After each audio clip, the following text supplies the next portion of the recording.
Okay, our system, how we're going to setting our working time and the OT. So from our right hand corner here got one setting buttons. So we click the setting, then we go to the shift.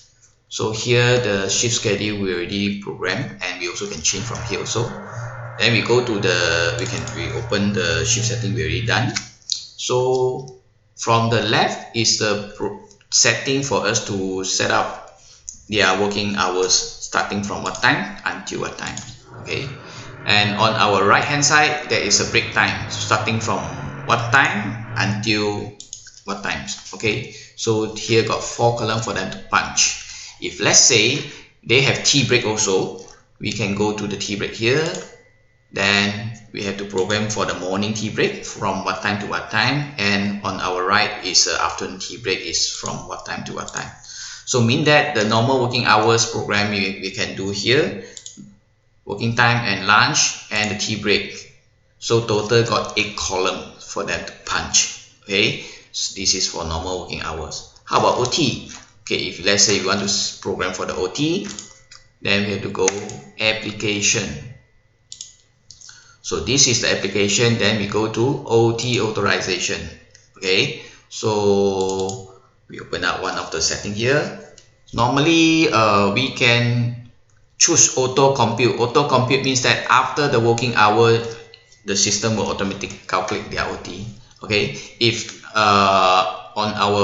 if the company policy is big, if let's say they have go out for dinner, after the dinner they only start their OT, then we have to go to choose schedule. So mean that we have to program what's the actual OT time they start to calculate. Okay, this is what's the time we will start to calculate their OT, and they will do their OT until what time. Okay, this is 2 columns for them to punch. If let's say after they go in for OT, in the middle they have go out for break time. Okay, they have a break time for in between the OT time periods. We can program on our right hand side. Okay, so this is the break time for OT. Okay, we can program from here also. This is also 2 columns for them to punch. So means that for OT here also got 4 columns for them to punch in and out. Okay, so this is a setting we have to do for all the stuff. Okay, after that, how we going to view the reports? I'll show you the reports. We go to reports. Okay, we choose the time and attendance. We can choose all the staff, or we can select one of the staff. After that, we choose DTR detail reports. Okay, and the date we can program for 1 whole month, when to when. After that, we click preview, and here we click yes. So when we click yes, the system will loading. Then this is a report, we can get it for every staff. Morning in, what time they coming in. Then if let's say they have tea break, and what time they out for tea break and in for tea break. Long break is their lunch hour, what time they out for lunch and in for lunch. And afternoon tea break, what time they out for tea break and what time they in for tea break, and what time they going back. This is a checkout.